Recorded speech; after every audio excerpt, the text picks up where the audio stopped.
Et salut à tous, j'espère que vous allez bien. On se retrouve aujourd'hui pour une vidéo, une petite info, hein. Je pense qu'il fallait qu'on fasse circuler. Oui, on parle de rodage de lipo sur les nouvelles lipo, donc les nouvelles générations.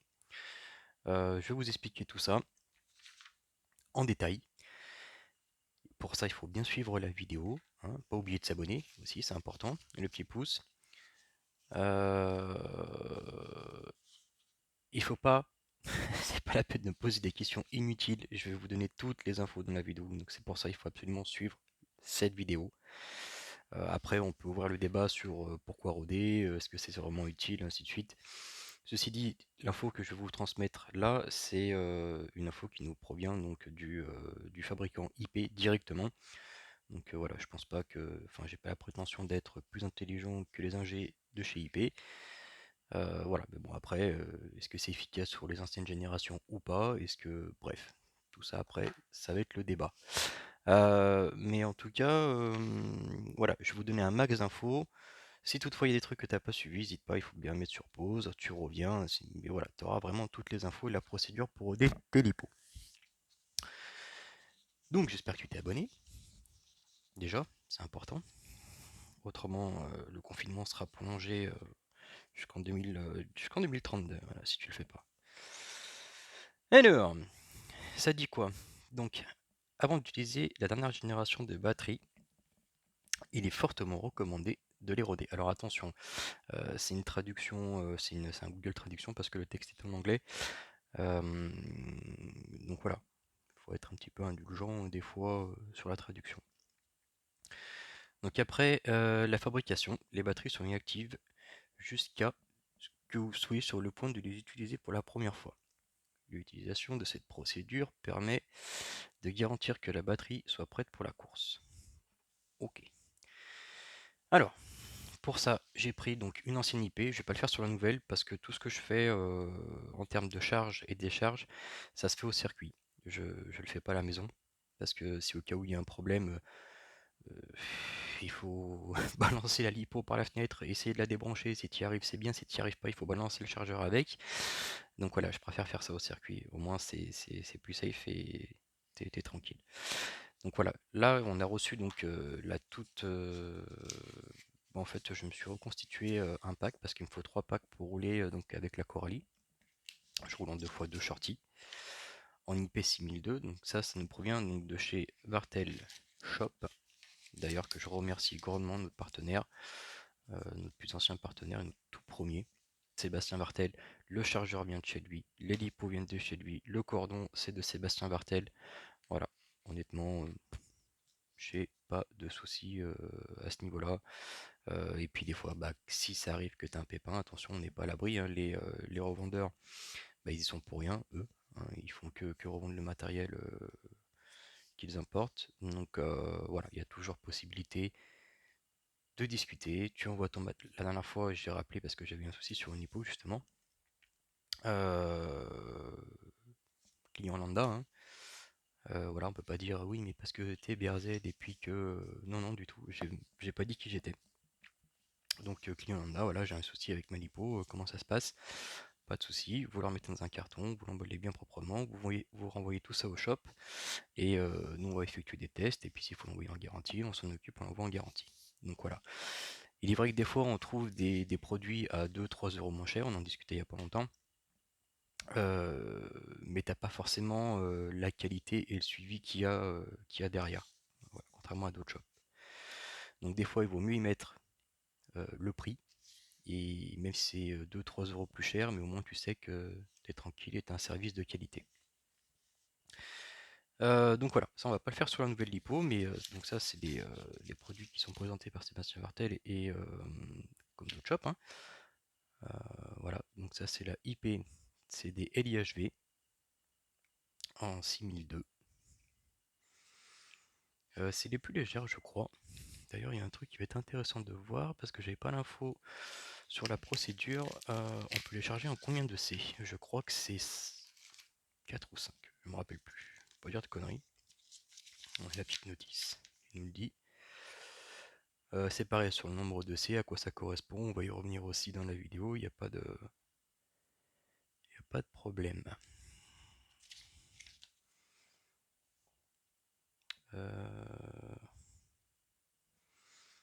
Alors normalement c'est précisé.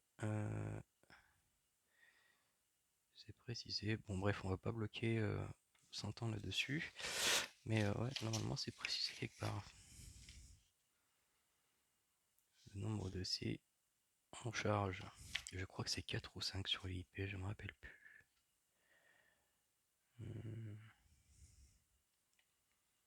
Bref, de toute façon, quoi qu'il en soit, bah si toi tu as l'info, tu la connais, t'hésites pas à le mettre dans les commentaires, c'est utile.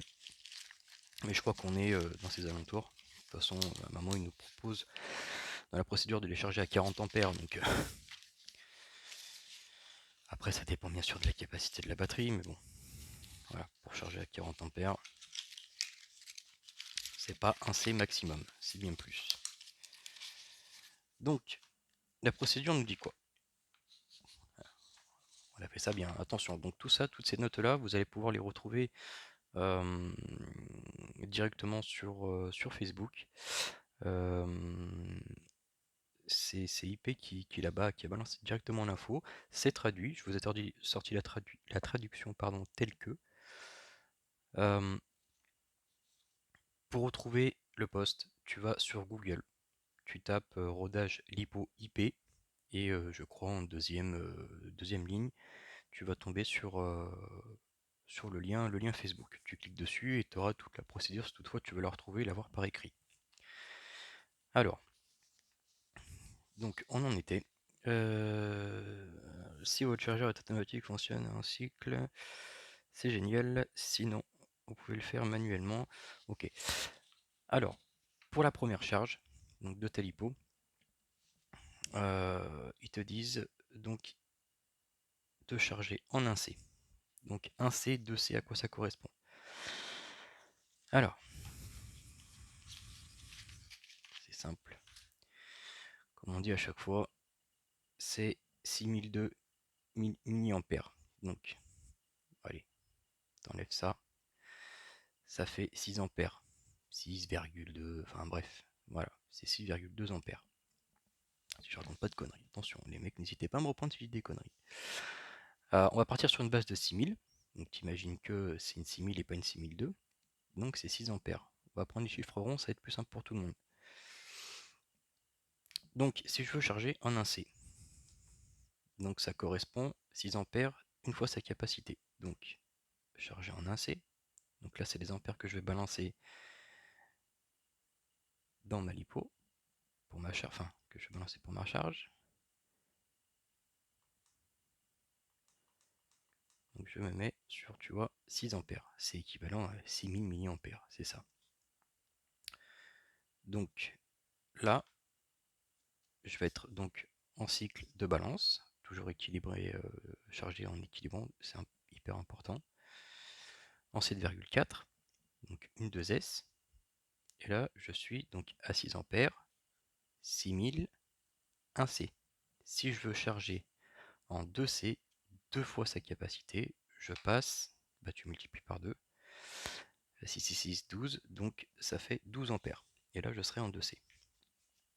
Ouais, je sais, au début, c'est un peu compliqué ces histoires de C. Ça, c'est pareil, c'est quelque chose que tu vas retrouver donc sur l'étape de la procédure. Donc, il t'explique vraiment tout, c'est vraiment bien fait. Même si c'est Google Trad, c'est quand même vraiment bien fait. Donc, tu règles ton courant de charge en 1C, donc comme on est là.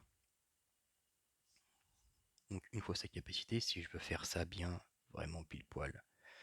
Alors, voilà, là je suis réellement en 1C, 6,2. Ok, 6000, tu mets ta virgule, 6,2.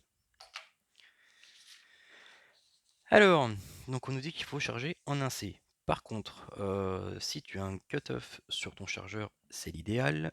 Sinon, il va falloir contrôler manuellement. C'est-à-dire que tu ne vas pas charger totalement ta lipo, parce qu'en fait, on va faire 2 cycles, même voire 3 de charge-décharge. C'est ce qu'il préconise. Et donc la première charge, en fait, donc ils se sont basés sur une 2S. Donc eux ils disent donc de charger en 1C avec un cutoff de 8,10. Donc tu prends 8,10, tu divises par 2, tu as 2 cellules, ça fait 4,05. Donc, les mecs, je prends des risques, je vais lancer une charge à la maison, j'aime pas. Donc, on confirme, bien sûr. Tu appuies une fois ici, et là tu vois tes cellules. Donc, tu vas attendre, tu vois, ça s'équilibre, ça va monter tout doucement.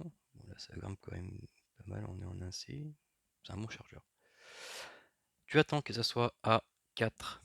J'arrête, hein, je vais pas le faire parce que c'est des batteries qui ont déjà servi. Tu vas attendre que ça soit à 4,05, tu stops, étant donné que c'est pas un automatique là-dessus. Ensuite, il faut la décharger. Donc, quand tu es à 4, 5 par cellule, tu vas dans décharge. En 1C, toujours très important.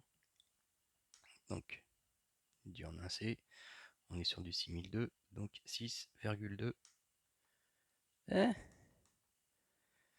Bon, bah ça sera moins de 1C. 5 ampères maximum. Pour la décharge, on ne peut pas aller plus haut. Donc on est en dessous, c'est très bien, on ne prend pas de risque. Tu balances ta décharge.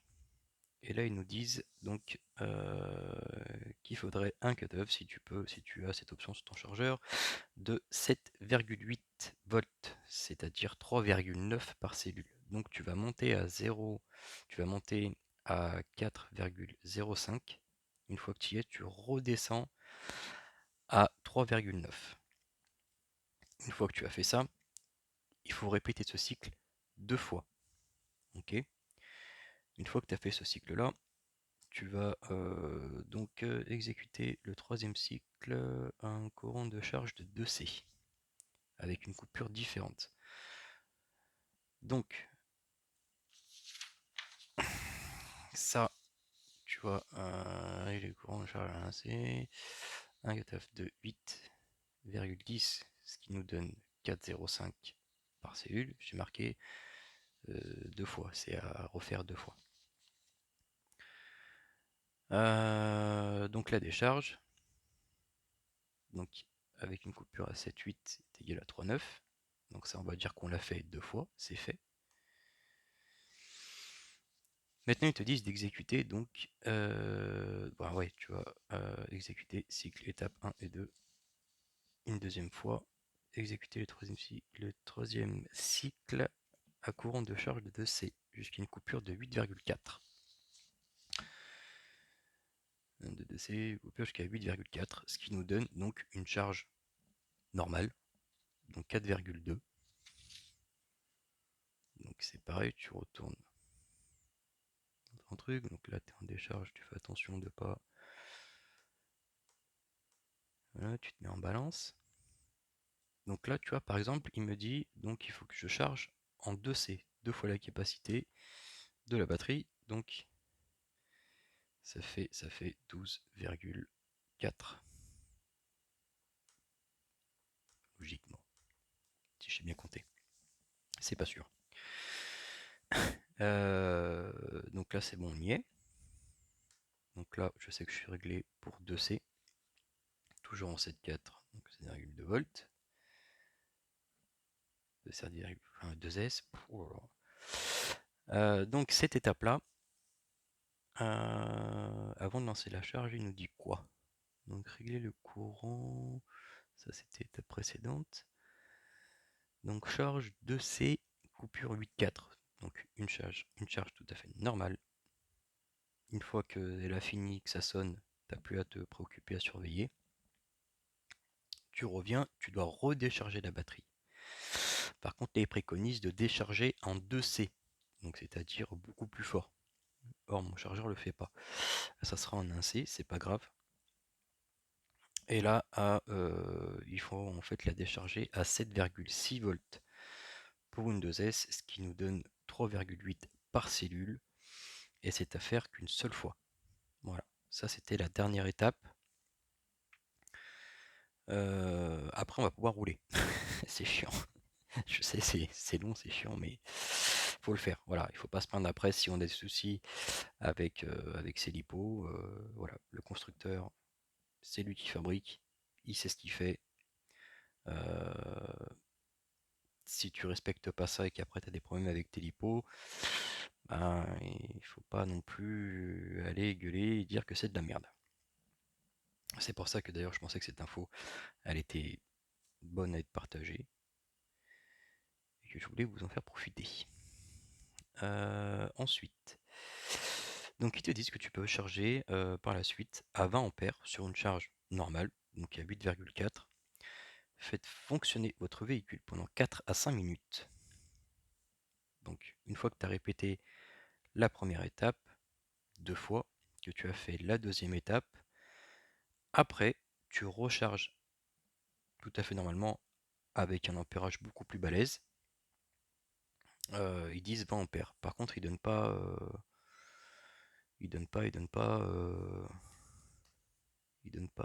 les valeurs de la batterie sur quoi ils se basent. C'est pour ça que je voulais savoir en combien de C elles prennent. Je crois que c'est 4 ou 5. 4 ou 5 fois leur capacité. On va se baser sur du 4C. Allez, hein, et encore même 4C, je pourrais pas parce que je suis limité à 20 ampères avec ce chargeur, je crois d'ailleurs. Pas dire de conneries.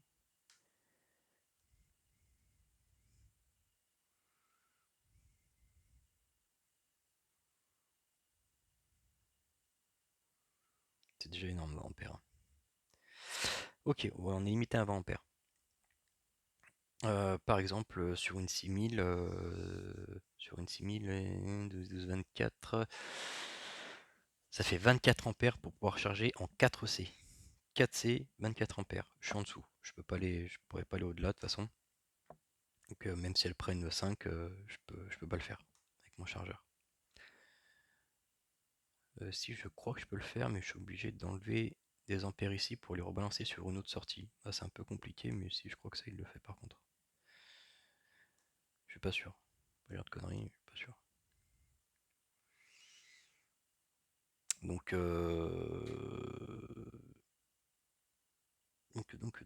on était où? Il nous disait de charger à 20 ampères. À 20 ampères, donc si ton chargeur par contre ne fait pas 20 ampères, bah tu charges au max de ce que tu peux charger. Ma foi, voilà, peu importe, hein. Donc tu fais un roulage pendant 4 à 5 minutes. Et une fois que c'est fait, ils te disent que là, c'est bon, les batteries sont prêtes. Vous pouvez maintenant commencer une routine de charge et commencer compétition, loisir, jusqu'à 40 ampères de décharge à 40 ampères de charge. Donc ouais, elles prennent vraiment énormément ces lipos. Ça fonctionne très bien. S'ils disent qu'on peut le faire, c'est que ça fonctionne. Par contre, voilà, oui, il faut bien respecter cette procédure de rodage. Alors, est-ce que c'était valable pour les anciennes générations de lipo? Je ne sais pas. Là, il parle bien donc des nouvelles générations de lipo, les LIHV. Ça concerne uniquement ces lipos-là. Je ne sais pas si pour les autres c'était valable ou pas, je ne sais pas. Donc voilà, on fait un petit récap. Première, première étape. En 1C, 4,05 par cellule en charge à faire. Euh, je, reset, parce que je vais te mélanger les pinceaux. Réglage 1C, une fois la capacité de la batterie, si c'est une 6000, tu mets à 6 ampères. Ensuite, il te dit qu'il faut charger à 4,05 par cellule, ou à 8, 10 au total. Ensuite, il faut que tu décharges à 3,9 par cellule, à 7,8 au total des deux cellules pour une 2S. À répéter 2 fois cette procédure-là. Donc 4,05, 3,9. Tu recharges 4,05, tu redécharges 3,9. Il n'y a pas beaucoup d'écart, ça va aller très vite, hein. C'est pas une étape qui va prendre beaucoup de temps. Ensuite, tu exécutes un troisième cycle de charge, cette fois-ci en 2C, deux fois la capacité de la batterie. Si c'est une 6000, tu te mets sur 12 ampères. Là, tu es en 2C. Tu te casses pas la tête, c'est une charge normale, 8,4. Pas en LIHV, attention, c'est une charge normale, 4,2. Ensuite, tu te décharges en 2C, si ton chargeur le fait, si tu peux, bien sûr. 3,8, comme si tu étais un cut-off, voilà, tu avais fini ton run, tu rentres au stand, tu es, à 3,8. Mais d'ailleurs, bah, tu as vu, les cellules sont à 3. Il y en a qui coupent plus bas, je le fais pas, ça abîme les lipos. Moi, je coupe à 3,8, elles étaient 3,78, les deux cellules. Tu le fais une fois, ça, donc une charge, une décharge, comme si tu avais roulé, sans rouler. Ensuite, tu peux charger à 20 ampères, donc mettre un peu plus de watts. Si tu as envie de charger, de rester en 2C ou voire 3, je pense que c'est pas mal. Généralement, je charge en 3C. C'est largement suffisant. Ça te permet de faire un roulement et même ça charge plus vite que ce que tu roules. Donc c'est relativement pas mal. Après, il faudrait voir avec le fournisseur sur quoi ils se sont basés pour mettre 20 ampères. Si c'est une 1000 mAh, si c'est une 8000, on ne sait pas. Ça par contre, c'est pas noté. Donc il faudrait envoyer au pire des cas un petit mail. Voilà. Et puis après, voilà, tu fais un petit run de 4 à 5 minutes, tranquillou, et tu rentres au stand, et après tu peux recommencer à partir sur tes cycles de charge et de décharge, enfin cycle de fonctionnement tout à fait normal.